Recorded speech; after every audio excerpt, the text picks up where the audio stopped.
Vivimos rodeados de muerte, todos los días, desde el principio de todos los tiempos. Asimismo hemos hablado de muchas personas que no debieron existir, como es el caso de Theodore Robert Bundy, dejando huella imborrable en la historia de la humanidad.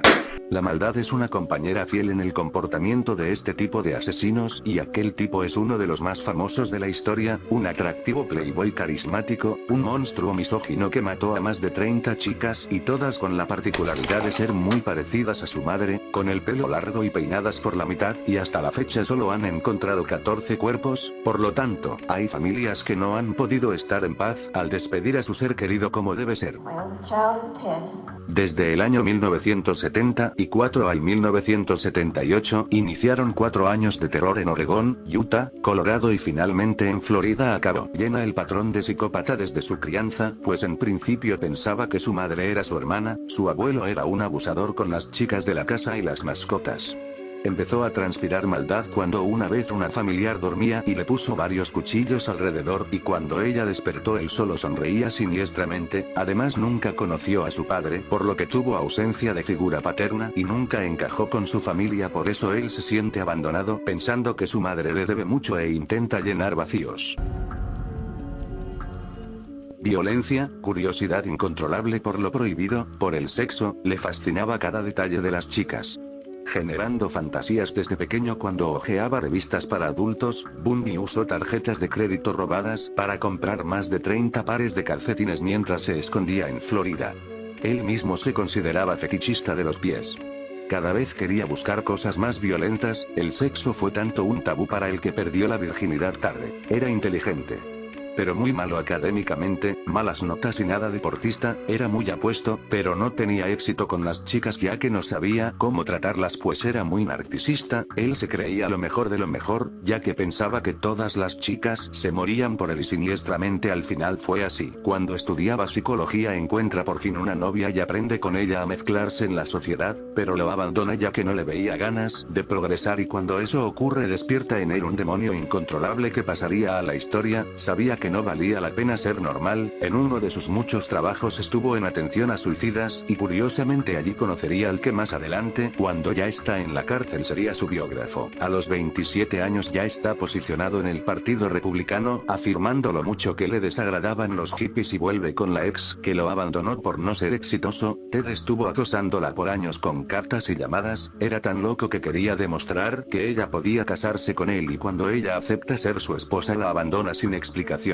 And then this tan Volkswagen drove by very slowly. Se dice que a los 15 años mató por primera vez y volvió a hacerlo a los 20 años, pero nunca se comprobó oficialmente. El inicio de esta serie de delitos fue con una universitaria. Él se cuela a su habitación, la ataca y la viola. Aunque no la mata, la deja muy mal.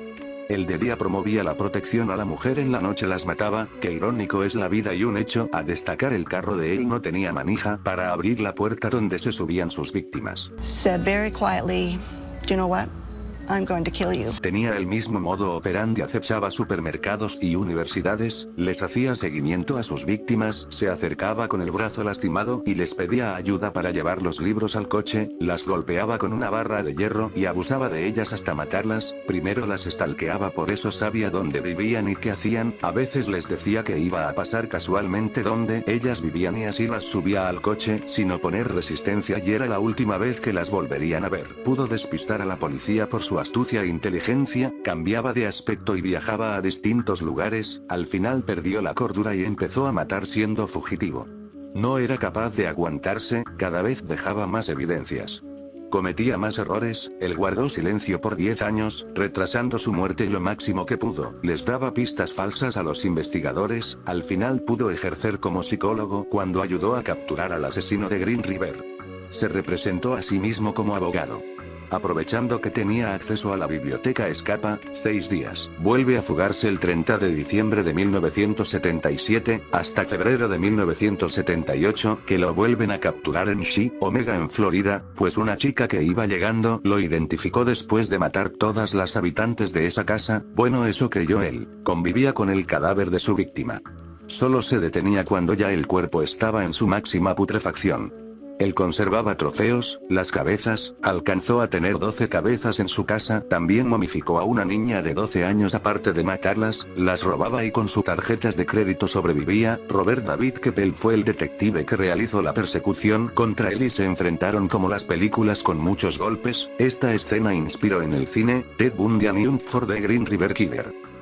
El juicio de Ted tenía la cobertura más grande de los Estados Unidos, y en todo el mundo transmitían los hechos importantes de este juicio, además fue tan popular que lo transmitieron por televisión. A él le importaba tener el control de la situación antes que su culpabilidad, y no tenían pruebas claras contra él. Le tendieron una trampa en donde si él aceptaba un homicidio le daban 75 años, pero él nunca iba a aceptar la derrota porque era narcisista. En medio de su juicio se casó con Carol Ann Bone y tuvo una hija, o sea que tuvo una esposa e hija desde prisión siendo acusado por múltiples homicidios.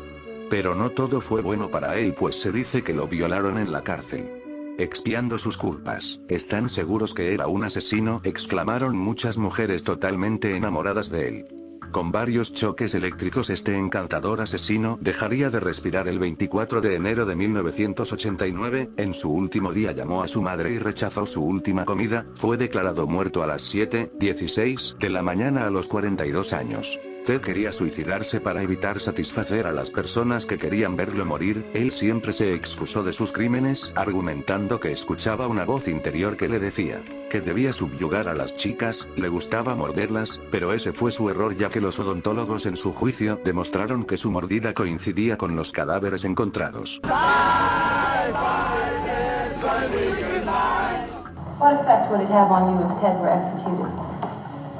Por fin el mundo es un lugar mejor. Quemaron su cuerpo y lo esparcieron por el bosque. Bipolaridad y psicosis, él tenía muchos problemas, pudo ser peor. Sus pertenencias están en museos como los utensilios de secuestrador que utilizaba y su carro, además las fotos que él tomó de sus víctimas, se subastó en el mercado negro.